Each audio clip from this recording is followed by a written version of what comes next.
नमस्कार। मुद्दा तो है मैं आपका स्वागत है। मैं हूं आपके साथ ब्रजेश चौक से। मुद्दा तो है मैं आज बात करेंगे सियासी गुगली की।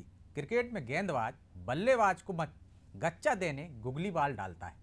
ठीक उसी तरह मुख्यमंत्री शिवराज सिंह चौहान ने उपचुनाव प्रचार के आखिरी दौर में सियासी गुगली फेंकी है। कांग्रेस नेतृत्व पर निशाना साधते हुए सीएम ने कहा, कांग्रेस के अभी 4-5 विधायक भाजपा में आने के लिए खड़े हैं, मैंने ही उन्हें रोक रखा है। उनकी इस गुगली के बाद सियासी मैदान में हलचल मच गई। कांग्रेस भी सीएम के बयान पर चुटकी ले रही है, लेकिन मतदान से पहले शिवराज के इस बयान के मायने तलाशे जा रहे हैं। क्या वाकई में सचिन बिरला के बाद कांग्रेस से कुछ और विधायक भाजपा में आने वाले हैं, या फिर सीएम मतदाताओं को अपना मन बनाने से पहले ये सोचने को मजबूर करना चाहते हैं कि देख लो वहाँ तो भगदड़ मची है, इसलिए पहले ही ठीक चयन कर लो। तो शिवराज की गुगली पर चर्चा शुरू करें उससे पहले देखिए ये रिपोर्ट।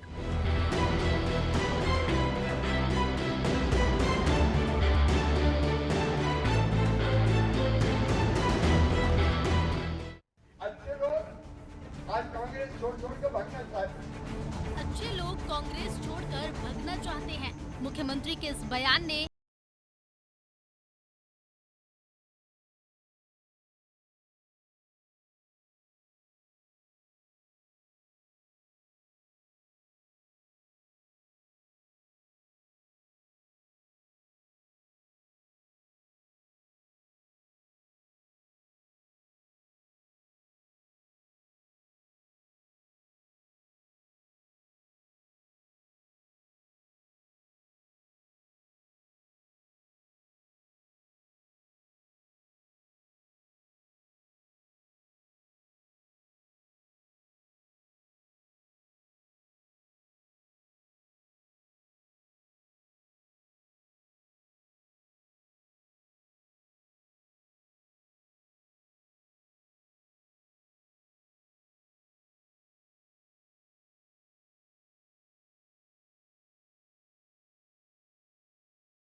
सचिन पायलट मैंने सुना इधर आ रहे, लेकिन वो भी वहां से निकलने का सोच रहे थे।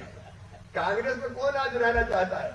सचिन बिरला आ गए। मैंने यार भैया खूब सोच समझ लो, रहने दो। बोल नहीं साहब वहां क्या रहा, हम तो आ रहे हैं। अब और भैया अभी तो 2-4-5 और मैं कह रहा हूँ नहीं भैया हम कितने लाएंगे? अच्छे लोग आज कांग्रेस छोड़ के भागना चाहते हैं। कांग्रेस खतरे में है, हिंदू खतरे में कभी न था, न है, न रहेगा। जितनी खतरे में है कांग्रेस है दिग्विजय सिंह जी, उसकी चिंता करो, अपने घर को संभालो भाई, नहीं अगली बरसात में ये दीवार भी ढह जाएगी। हालांकि कांग्रेस का साथ छोड़ बीजेपी में जाने वाले विधायकों की शिकायत यही रही है कि शीर्ष नेतृत्व द्वारा उनकी बात को ना तो सुना जा रहा है, ना ही उन्हें मिलने का समय दिया जा रहा है। पार्टी से उपेक्षित लगातार पार्टी छोड़ रहे हैं और कांग्रेस की सक्रियता में कमी का हवाला दे रहे हैं। दल बदल की शुरुआत बीते साल तब हुई जब ज्योतिरादित्य सिंधिया अपने समर्थक विधायकों के साथ बीजेपी में शामिल हुए। इसके बाद कांग्रेसी विधायकों का पलायन थमा नहीं, जमीनी स्तर के दिग्गजों ने भी पार्टी का दामन छोड़ दिया। हालांकि सीएम के बयान पर कांग्रेस हमला करती नजर आ रही है। कांग्रेस नेता एक बार फिर टिकाऊ और बिकाऊ का राग अलापते नजर आ रहे हैं। देखिए, सबसे पहले शिवराज जी को चिंता करनी चाहिए उनके खुद के विधायकों की। उनका विधायक नाराज है उनसे, उनका मूल कार्यकर्ता नाराज है। जो ये पूरे उन्होंने जो स्कूल खोल के रखा हुआ है जहां से वो दूसरे पार्टी के विधायकों को अपने तरफ डालना चाहते हैं, क्योंकि उन्हें मालूम है कि अब उनकी पार्टी के जो विधायक है उनकी कोई कीमत बची नहीं है। लेकिन आज सबसे बड़ी बात है कि जनादेश के सौदेबाजी को अब अपने फखर के साथ कह रहे हैं चुनावी सभाओं में, जनता नाराज हो रही है। और कौन से बड़े नेताओं का समय मिल जाता है बीजेपी के अंदर? शिवराज जी बार बार जाते हैं मोदी जी का समय मांगने के लिए, बड़ी मुश्किल से उनको समय मिलता है। निराशा जो है भाजपा के अंदर है। और मध्य प्रदेश सरकार के एक बड़े मंत्री कभी भी कांग्रेस पार्टी में शामिल हो सकते हैं, इसका डर भी शिवराज जी को सता रहा है। अपने कुनबे की फिक्र कर लीजिए, अपने परिवार की फिक्र कर लीजिए। जनता की फिक्र तो आपको है नहीं, जनता की चिंता तो है नहीं। जनता, किसान परेशान, बेरोजगार युवा परेशान, हर एक वर्ग परेशान, उसकी चिंता नहीं कर रहा है। चिंता है इनको कैसे दूसरी पार्टी के विधायकों को तोड़ के ले आए। सौदेबाजों का साथ चिंता मध्य प्रदेश की नहीं देती। खैर, कांग्रेस विधायकों का पार्टी का कारण चाहे जो भी हो, लेकिन सीएम शिवराज सिंह ने ये कहकर पर मामला और गर्मा दिया है कि अब तक 27 विधायक के पाला बदलने के बाद कांग्रेस के 2-4 विधायक और पार्टी में आने के लिए तैयार हैं, जिन्हें सीएम शिवराज ने रोक रखा है। बहरहाल अब देखना होगा कि कांग्रेस अपने विधायकों को रोकने के लिए क्या कुछ कदम उठाती है, या फिर दल बदल का सिलसिला ऐसे ही जारी रहेगा, या कांग्रेस में कुछ गिने चुने युवा नेता ही बचेंगे। ब्यूरो रिपोर्ट, अनादि टीवी।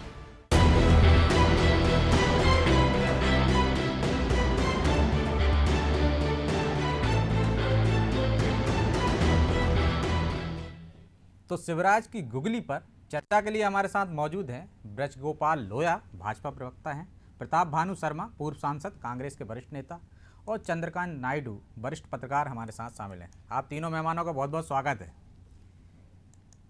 अभी अभी आप सुन रहे थे, शर्मा जी आपसे ही शुरुआत कर लेते हैं।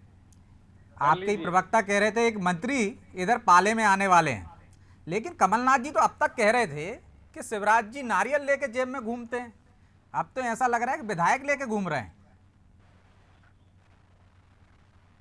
अब देखिए, जिस तरह से जनता ने उनको रिजेक्ट किया है, जनता की अदालत में भारतीय जनता पार्टी हार गई 2018 के चुनाव में, और सत्ता लोलुपता उनके मन में इतनी तकलीफ दे रही थी कि कैसे फिर वापसी हो। उनके ध्यान से वो चीज निकल गई कि जनता ने 170 सीटों से उनको 107, 105 सीटों पे उतार कर रख दिया। और मध्य प्रदेश में कभी आयाराम गयाराम की राजनीति 1967 के बाद तो कभी हुई नहीं जी। इस तरह के ये भ्रष्ट आचरण करके शिवराज सिंह कह रहे हैं गुगली फेंक रहे हैं, आप कह रहे हो गुगली का नाम दे रहे हो। अरे ये तो भ्रष्ट आचरण का युग शुरू कर रहे हैं, गुगली नहीं है, ये भ्रष्टाचार के नए आयाम स्थापित करने का प्रयास कर रहे हैं। राजनीति में और लोकतंत्र को मजबूत करने के लिए ये अच्छी प्रक्रिया नहीं है। जो जनता के मैदान में हार गया हो, जनता ने विश्वास नहीं दिया हो, उसने जनता की 5 साल के लिए चुनी हुई सरकार को जिसने गिरा दिया हो, उनमें कहाँ मॉरल रह गया, कहाँ नैतिकता की बात रह गई, कहाँ रह गई चाल चरित्र और चेहरे। कहते थे पार्टी विद डिफरेंस, अब पार्टी हो गई विद सो मेनी डिफरेंस। वो कहते थे कांग्रेस मुक्त भारत, अब कह रहे हैं कांग्रेस युक्त भाजपा। देखो तो आप, इनकी कथनी और कथनी में कितना फर्क है, इन्हें सत्ता का कितना मोह है। जरा सा जनता का फैसला इन्हें बर्दाश्त नहीं हुआ कि 5 साल विपक्ष में बैठ लेते। कमलनाथ जी ने अच्छी शुरुआत करी थी, किसानों का कर्जा माफ किया था, गरीबों को उन्होंने मुफ्त बिजली देने का प्रयास किया था, उन्होंने भूमिहीन लोगों को जमीन देने का, पट्टा देने का उन्होंने काम किया तो था। शर्मा जी ये तो बता दीजिए कि ये गुगली है या वाकई में आपके 3-4 जा रहे हैं। और आपके प्रवक्ता कह रहे थे कि एक मंत्री भी उधर से इधर आने वाले, तो नाम का भी खुलासा हो जाए कि कांग्रेस कौन मंत्री पे डोरे डाल रहे हैं, कौन मंत्री का झुकाव आपकी तरफ आ रहा है। अरे ब्रजेश जी, आप ये भी तो पूछ लीजिए, इनसे भी तो पूछ लो शिवराज जी से कि 4 नाम वो कौन से हैं, हमसे तो पूछ रहे हो आप बता दिए, उनके पास जाएंगे, अभी तो आपकी बारी चल रही है साहब। जब वो मंत्री है और विधायक आएंगे तो बता देंगे, मालूम हो जाएगा। परंतु हम इस सौदेबाजी में विश्वास नहीं रखते। जिस तरह का भ्रष्ट आचरण मध्य प्रदेश में भाजपा ने स्थापित करके कीर्तिमान बनाया है, ये लेकिन शर्मा जी आपने अभी अभी कहा कि कमलनाथ जी तो सब कुछ दे रहे थे, लेकिन जो लोग छोड़ के गए हैं वो कहते हैं ना इज्जत मिली ना सम्मान मिला, और बल्कि ये कहते थे कि चलो चलो, तो चल दिए उन्होंने। देखिए, उन्हें दल बदल के लिए, डिफेक्शन के लिए कुछ बहाना तो चाहिए था जी, और वो बहाना कुछ भी बना सकते हैं, उसके तो कोई इंतहा नहीं है, मैंने उसकी तो कोई सीमा नहीं है। अब इस तरह से बहानेबाजी या झूठे आरोप लगा के कोई जाना चाहता है, सत्ता को ज्वाइन करना चाहता है, या किसी के मन में मुख्यमंत्री के बनने की भावना है और उसने जनमत के आदेश को ठुकरा दिया, तो इसका जवाब तो जनता देगी। अब जो उपचुनाव हो रहे हैं, देखिए पूरी सरकार शिवराज सिंह की लगी है। लोया जी, जनता जवाब देगी। और जो बात कमलनाथ जी बार बार कर रहे थे कि आप सौदेबाजी करते हैं, यदि आपके मुख्यमंत्री ये कह रहे हैं कि 3-4 और कतार में मैंने ही उनको रोक रखा है, तो क्या आपको नहीं लगता है कि जो बयान कमलनाथ जी दे रहे थे उसको इस बात से बल मिलता है कि वो सही कह रहे थे, और जो आरोप शर्मा जी लगा रहे हैं? लोया जी। पहली बात जी, ब्रजेश जी आपको आवाज आ रही है मेरी? हाँ, आ रही आपकी आवाज। मैं दो बातें आपको कहना चाहता हूँ। पहली बात तो यह है कि राजनीति में जो भी कार्यकर्ता आता है, जो भी कोई भी राजनीतिक दल में वो प्रवेश करता है, उसके बाद उसके मन में एक इच्छा होती है कि वो अपने क्षेत्र के लिए, अपने प्रदेश के लिए और अपने देश के लिए विकास के लिए कुछ कर सके, उसमें बदलाव के लिए कुछ कर सके। परंतु जब वो ये अनुभव करता है कि कांग्रेस में रहते हुए ये संभव नहीं है, बदलाव संभव नहीं है, यहाँ तो परिवार और व्यक्तियों की पूजा की जानी है और परिवार और व्यक्तियों के बाहर निकलने की कोई संभावना नहीं है। और इसलिए केवल मध्य प्रदेश में नहीं, पूरे देश में कांग्रेस पार्टी में भगदड़ मची हुई है। और केवल भारतीय जनता पार्टी नहीं, अन्य राज्यों में दूसरे दलों में भी कांग्रेस के लोग जा रहे हैं, मगर कांग्रेस उनसे बात नहीं कर पा रही है। तीसरी बात, क्यों लोग जा रहे हैं? ये इसलिए जा रहे हैं कि कांग्रेस का जो नेतृत्व है, मध्य प्रदेश का जो नेतृत्व है, वो इतना अहंकार में चूर है। आपको ब्रजेश जी बहुत अच्छे से याद है कि पहला डिफेक्शन कांग्रेस में किस कारण से आया था? जब दंभ के स्वर में कमलनाथ जी ने ये कहा था कि सड़क पर आना है तो सड़क पर आ जाओ, परंतु वो तो सड़क पर नहीं आए, सरकार सड़क पर आ गई। ये ब्रजेश जी आपको याद है, ये सब पूरा मध्य प्रदेश इसे जानता है। तीसरी बात, बार बार कांग्रेस पार्टी ये कहती है कि टिकाऊ है, कोई बिकाऊ है। ये बातें छोड़े कांग्रेस, मूल बात ये बताए कि वो एक सूची जारी कर दे कांग्रेस पार्टी, तो ये लोग बिकाऊ हैं और ये लोग टिकाऊ हैं, उनकी पार्टी की सूची जारी कर दें वो कि ये हमारे लोग बिकाऊ हैं और ये हमारे लोग टिकाऊ हैं। तो ये कांग्रेस नहीं बता सकती। तीसरी सबसे खास बात जो बार बार कही जाती है, क्या कभी भारतीय जनता पार्टी ने कहीं जाकर किसी से मोलभाव किया? अरे माननीय मुख्यमंत्री जी की सभा में आकर सचिन बिरला जी ने ज्वाइन किया कि वहां मुझे किसी तरह का कोई सम्मान नहीं था। ना तो आपको सम्मान है और ना आप उनको सुन रहे हैं, तो क्षेत्र की समस्याएं हल नहीं हो रही हैं। तो अंततः वो राजनीतिक कार्यकर्ता करेगा क्या? अपनी विधानसभा दांव पर लगाना कोई छोटी बात नहीं है ब्रजेश जी, ये बहुत बड़ी बात है। परंतु इसके बावजूद राजनीतिक व्यक्ति अपनी विधानसभा की सदस्यता भी छोड़ता है और फिर जनता के बीच में जाता है। और मध्य प्रदेश की जनता ये बता चुकी है कि जब 28 चुनाव हुए थे उसमें से 20 पर भारतीय जनता पार्टी ने विजय हासिल की। यानी ये तय है कि मध्य प्रदेश की जनता भारतीय जनता पार्टी के पक्ष में है और ये चाहती है कि जो कमलनाथ जैसी निकम्मी सरकार धोखे से बन गई थी, वैसी सरकार मध्य प्रदेश में ना रहे।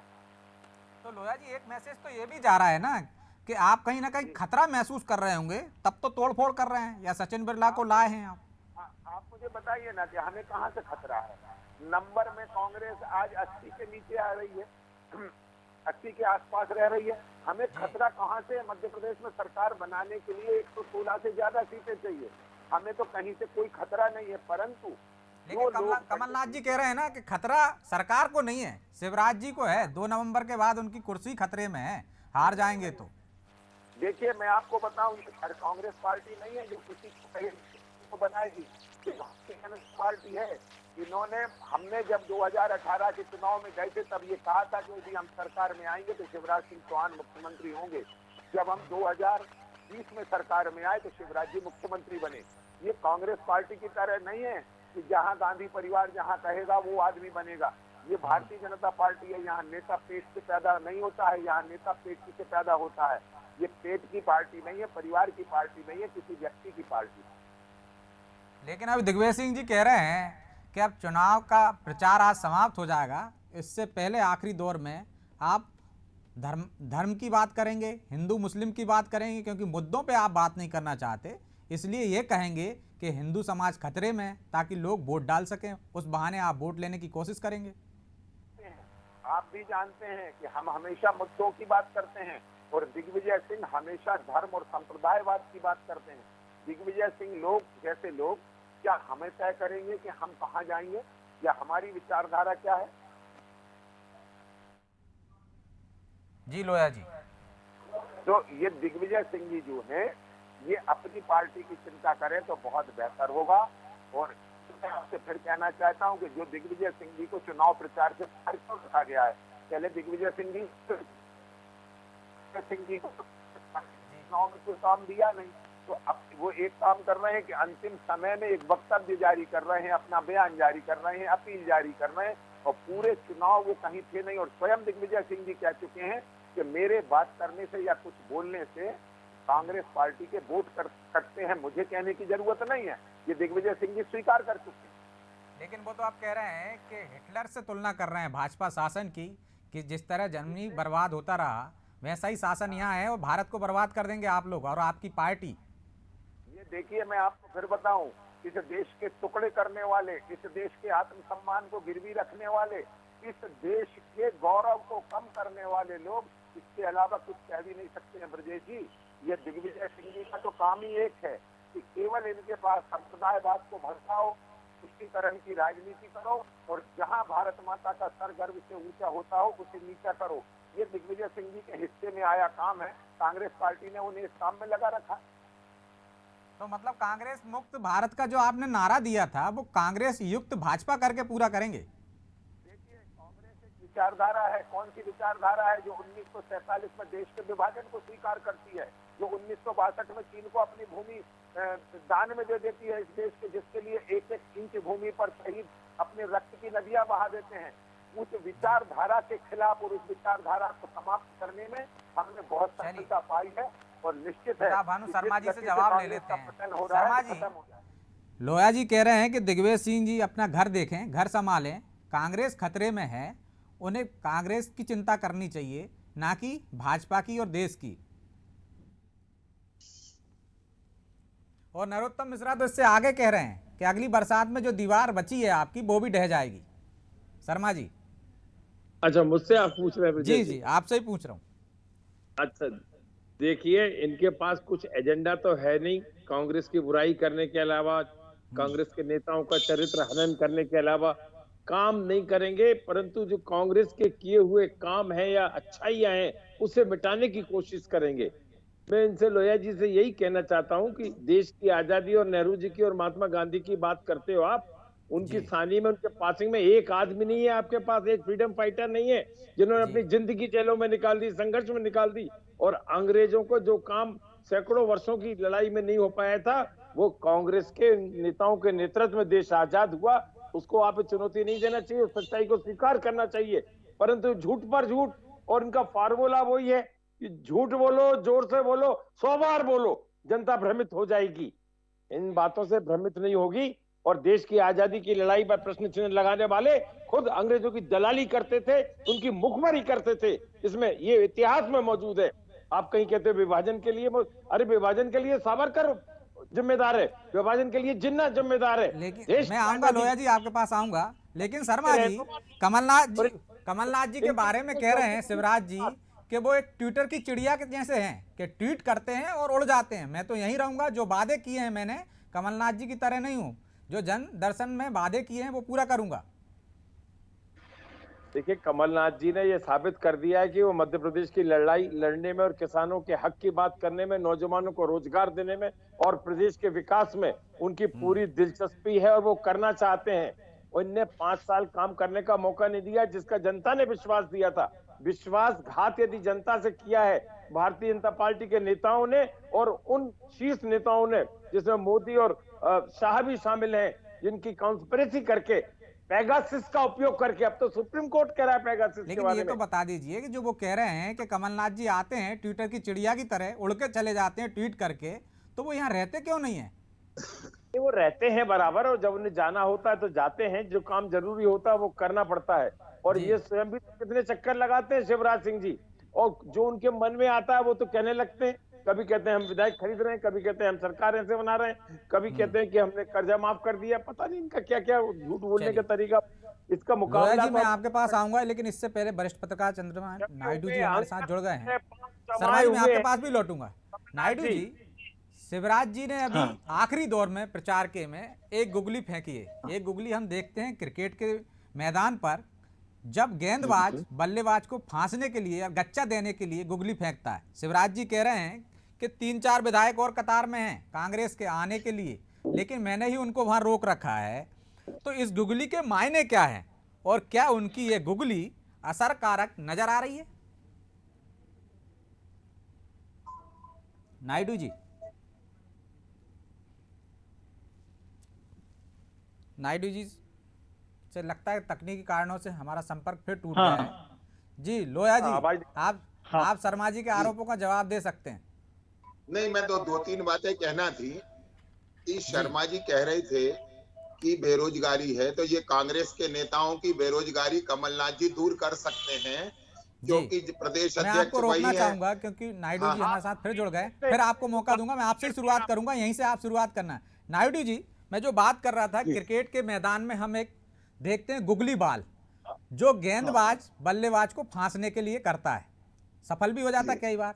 शिवराज जी ने भी एक गुगली फेंकी है आखिरी दौर में चुनाव प्रचार के, कि 3-4 और कतार में खड़े हैं, मैंने ही उनको वहां रोक रखा है। तो इसके मायने क्या हैं, और ये गुगली क्या आपको असरकारक दिख रही है? देखिए, दो चीजें हैं। एक तो ये कहना कि उनको रोक रखा है, क्यों रोक रखा है भाई, ऐसी क्या समस्या है, रोकने की क्या जरूरत पड़ गई, बुला लीजिएगा। दिक्कत ये है कि ये माइंड गेम्स होते हैं। इलेक्शन जब होते हैं, किसी भी पार्टी में लड़ाई चल रही होती है दोनों पार्टियों, तो इस तरह के माइंड गेम्स चलते हैं। अगर एक साहब आपकी पार्टी में आए भी हैं, तो उन्होंने अपनी पार्टी का से इस्तीफा क्यों नहीं दिया? अगर वो अपनी पार्टी से इस्तीफा नहीं दे रहे हैं, तो जाहिर है ये मान के चल रहे हैं कि अभी इलेक्शन अगर लड़ना है कल को, तो संभव है कि वो ना जीते इस नई पार्टी के बैनर के तहत।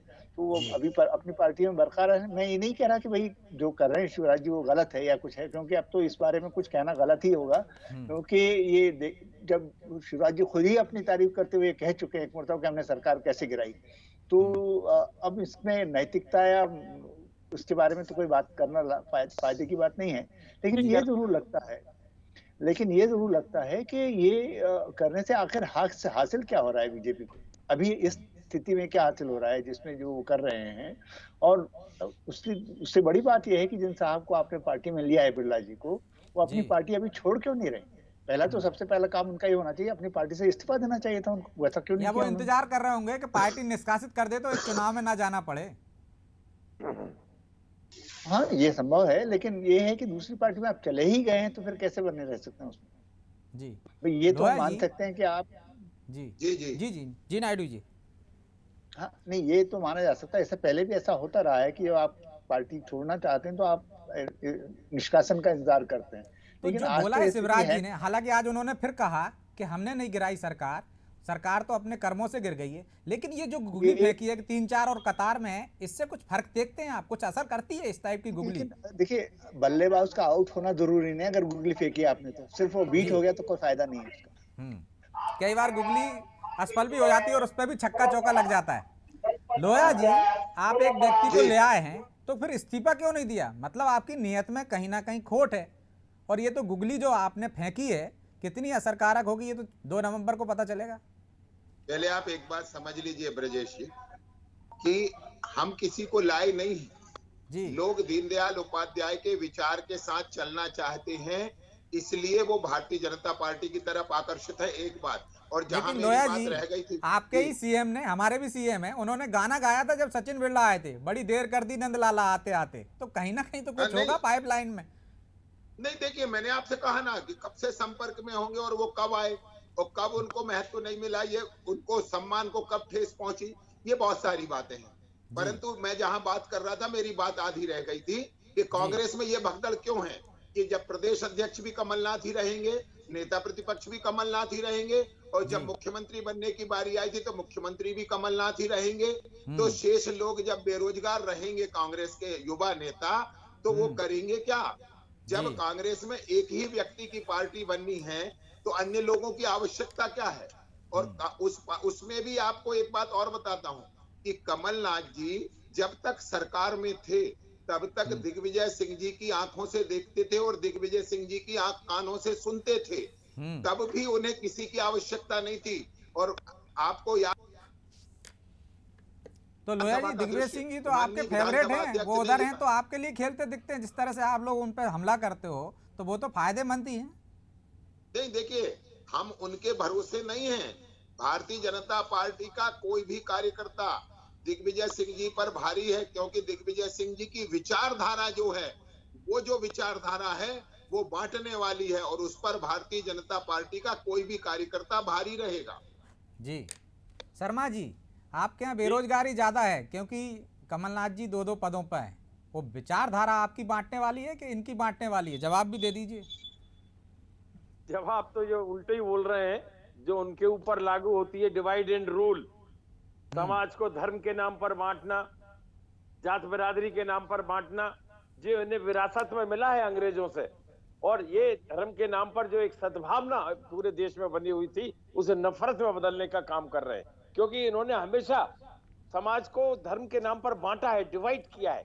कभी भी एक साथ सबका साथ सबका विकास तो करते हैं, बात करते हैं, पर सबका साथ नहीं लेते, सबके विनाश की बात करते हैं। ये मैं बिल्कुल साफ तौर से कहना चाहूंगा, मेरे अनुभव के आधार पर कहना चाहूंगा कि ये विचारधारा जो है वो भारतीय जनता पार्टी को ही मुबारक हो। हम तो सर्वधर्म समभाव वाले हैं, हम हिंदू धर्म को मजबूत, हम हिंदू धर्म के धर्म गुरुओं के माध्यम से बनाने में विश्वास रखते हैं। हिंदू धर्म के नाम पर, भगवान राम के नाम पर राजनीति है, सत्ता। लेकिन वो कह रहे हैं कि आज ही नरोत्तम मिश्रा जी का भी बयान था कि दिग्विजय सिंह जी जब आश्रम पे विवाद हुआ तो बोल रहे हैं बजरंग दल पर, लेकिन जबलपुर में घटना होती है, दूसरी घटनाएं होती हैं, उसमें क्यों नहीं बोलते? दिग्विजय सिंह जी जहां भी जिस समाज पर या जिस वर्ग पर कोई अनावश्यक कार्रवाई होती है या दबाव पड़ता है या उसे नीचा दिखाने का प्रयास करते हैं, तो नीचा करता है कोई, तो दिग्विजय सिंह हमेशा बोलते हैं।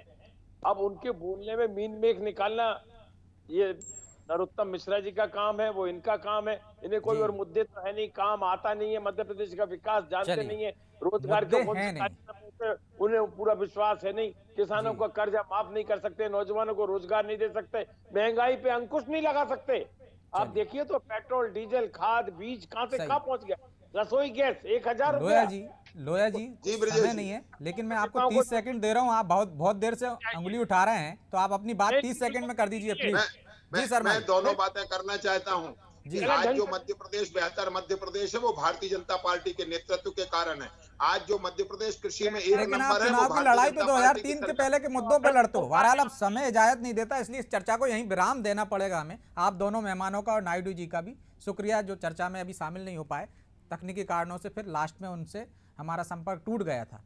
लेकिन गुगली तो चल रही है, सियासी मैदान सजा हुआ है उपचुनाव का और दोनों तरफ से गुगली फेंकी जा रही है। अब कौन फंसता है ये तो बाद में पता चलेगा। सियासी मैदान में फेंकी गई इस गुगली पर कौन आउट होगा, कौन शॉट मारेगा, ये तो 2 नवंबर को ही पता चलेगा। लेकिन ये तो साफ है कि भाजपा की नज़र जनाधार वाले कांग्रेस नेताओं पर है और 2023 की सियासी पिच सजने से पहले वह कुछ और विकेट चटका कर यह संदेश दे सकती है कि कांग्रेस का अब कोई भविष्य नहीं है। स्थिर सरकार चाहिए तो भाजपा को चुनिए। अगली बार फिर किसी ऐसे ही मुद्दे पर खास पैनल के साथ मिलेंगे।